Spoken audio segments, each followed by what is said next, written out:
At the beginning of the movie, we are introduced to Anna Finelli, who is getting married in 6 weeks. Together with her fiancé named Luke Garris, the girl chooses knives. Suddenly the heroine sees that her lover is lying on the floor, and she herself is holding the instrument of crime. The vision is cut short, and Anna quickly comes to her senses, continuing to choose kitchen utensils. The girl argues that her fiancé is an extremely enviable target for many aristocrats and charming Norwegians, who can sense her falsity from a kilometer away. However, Anna achieved Luke with the help of her pressure. At dinner, the young man constantly checks all pre-wedding affairs with his mother. Holding a knife, Anna slips back into a strange flashback, but the waitress brings her out of her trance. When Luke goes to the bathroom, the girl forgets her manners and greedily devours the pizza. The heroine lies to her lover that the waitress spilled soda on their food, so there is nothing to take away. The next day Anna, along with her editor Nellie, hurries to work. The heroine is an author in a popular women's magazine. The girls go to work in the subway, and Anna begins to get visibly nervous when a drunken man enters the carriage. In the elevator, the girl encounters Eleanor, who writes on acutely social topics. During a work meeting, Anna thinks about the fact that their magazine is actually promoting speculation on male pleasure. Her boss, Lolo Vincent, informs her that the heroine is about to become editor of the New York Times Magazine. Aaron Wickersham enters Anna's office to inform her that the girl's classmate Dean Barton wants to interview her for a movie. The man reminds the heroine that she survived a brutal armed attack on the school, and he wants to document her memories. Aaron says that he believes in Anna's version, not Dean's, but the girl expels the director anyway, afraid that participation in his movie will ruin her reputation. Returning to her workplace, the heroine finds an article by Dean with accusations Anna's name used to be Tiffany. In addition, the heroine recalls the first time she went to school, where tragedy soon struck. At Brangley High School, Anna immediately won the attention of the literature teacher and made some friends with the guys. Hillary invited the heroine to the table to the cooler guys, one of whom, named Liam, began to show sympathy for Anna. However, Olivia treated the heroine with contempt, causing her to decide to sit with Arthur. After the flashback, Anna is revisiting Dean's interview when Luke comes home. The guy advises to participate in the interview if she really wants to tell the world the truth. After that, Luke reminds her that his company offers a large sum if they move to London.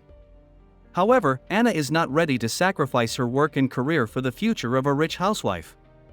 The girl again plunges into the past. During the party, the teachers noticed Arthur's flask, and Hillary decided to take the heroine to her company for a sleepover at Dean's. Anna's mother, Dina Finelli, is present at the fitting of the wedding dress. The heroine quarrels with her, for which she is condemned by Nell. In addition, the girl says that she agrees with Dina's opinion, and the dress looks too simple and boring. When the filmmaker calls, Nell says that Dean Burton should be put in his place long ago, giving the true version of the incident. Anna argues, believing that to be credible she must work for a prestigious magazine and be married to an aristocrat. Therefore, participation in the shoot will have to be postponed. At work, Anna sees that under her photo with Luke left a comment by the mother of Liam, who lost his life during the attack on the school. The girl again plunges into a flashback from the party at Liam's house, where she was left without Hillary. Lolo announces that they are moving to the New York Times. An overjoyed Anna hurries to share this news with Luke, but before that the couple goes out with Whitney and Andrew Larson. Suddenly the girl realizes that Andrew is her former teacher. Anna is visibly nervous during dinner, and learns that Larson is also starring in a documentary, and she is plunged into fragmentary memories. On the way home, Luke quarrels with his fiancée, because he thinks it would be better for the girl to go to university in London and write her book than to work at a magazine or speculate on the tragedy at Brangley. Luke gets out of the car, and Anna remembers what Liam, Dean, and the other guys did to her at that ill-fated party. The groom tries to pull the heroine out of the cab, but she pushes him away, not realizing what's going on. After the party, Anna escaped to a gas station convenience store, where she ran into Andrew, who took her to his place and calmed her down. After the flashback, the heroine comes to her senses, and decides to go to a meeting with the movie director. She is ready to go public about what Dean and his friends did to her. The next day, Anna and Luke have a meeting with their parents. The groom's mother is unhappy that nothing is certain about London yet. The heroine goes into the house to listen to Dean's new interview. When her mother follows her, Anna goes out of control. The girl is very nervous before meeting Dean, who now moves around in a chair. Nell calms her friend down and tells her that she will definitely make it through. Anna is rude to Luke's aunt, much to the surprise and rejection of the groom's parents as well. Nell excuses her friend to them, saying she's had a rough week. Dina tries to talk to her daughter again and absolves herself of any responsibility for the incident at the party. The woman believes that she did everything for the sake of Anna's good future, but the girl didn't want to follow the rules and paid for it. Before going to bed, Luke tries to be affectionate and get closer to his fiancée, but the latter asks him to stop at the last moment.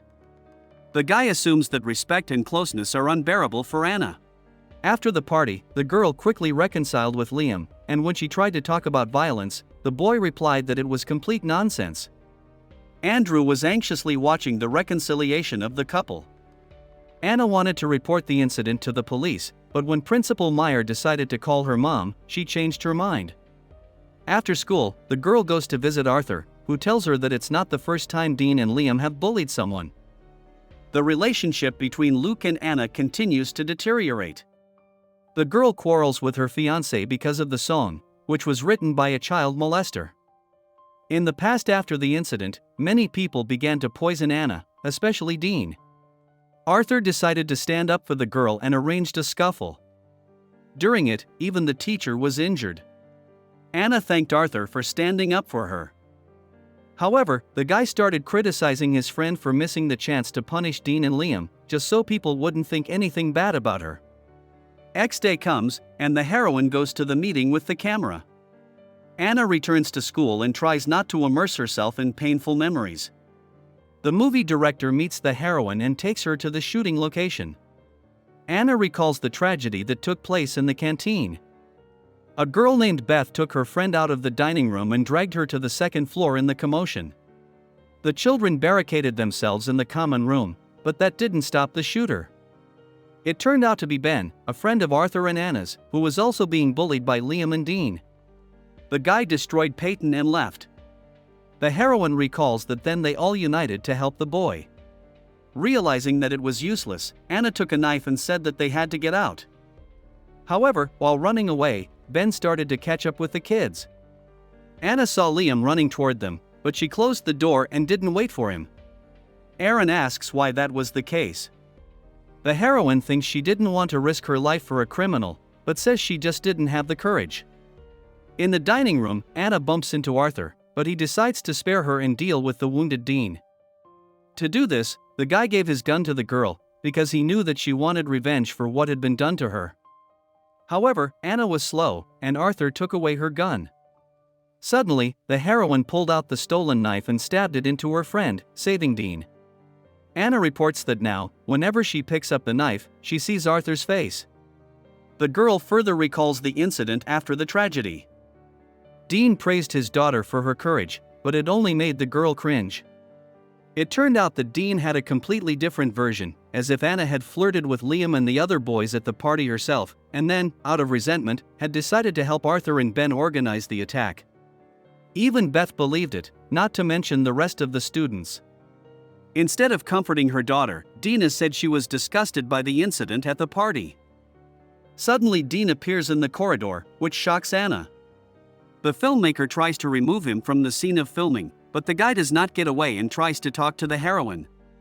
Anna runs away from the school, but Aaron asks her to stay for the sake of those women who also experienced a similar tragedy and cannot blame their tormentors. However, the girl runs away and remembers that her mother did not transfer her to another school. While walking around New York, Anna met a beautiful and successful woman and decided that she wanted the same future for herself. She decides to write down her thoughts in a notebook so that she can reveal them to the world. Back home, Anna shares with Luke the desire to write a book herself, and the guy supports this aspiration. After a while, the heroine shows her manuscript to Lolo and informs him of her decision to leave for London. The boss says to write in a less vague way, to not be self-conscious and to talk about her true feelings. Lola advises to think about what Anna really wants. The girl decides to go to a meeting with Dean. The guy says that he is ready to deny the girl's involvement in the tragedy, but will deny what happened at the party. The heroine does not fall for Dean's tricks and says that she was twice a victim. Anna records the guy's confession on a tape recorder and then goes with Luke to the rehearsal of the wedding. The girl chooses a more open dress for the celebration and tries to be herself. Unexpectedly, the heroine learns from Lola that her detailed and caustic manuscript is ready to be printed in the New York Times. Anna tells Luke about it, but he gets angry and asks why she should expose this tragedy to the whole world. The girl cries and says that she's been pretending to be someone else for years, even though she doesn't really know what she is. Anna admits to Luke that she has been using him all this time, and she herself has been like a wind-up doll who says what he likes. Because of this, there is a lot of pain and rage built up in her that is looking for an outlet. Anna decides not to go to London, but to work in a prestigious magazine. Nell congratulates her friend on the publication and says she has sent it to all her friends. Anna reads many appreciative comments from women who have also experienced violence and received only censure and criticism instead of acceptance and sympathy. Speaking on television, the girl hopes that her work will help others to accept what happened and tell the world about it. This is the end of the movie. Thank you all for watching this video to the end. Give this video a like. Write in the comments what you think about this movie, and see you in new videos.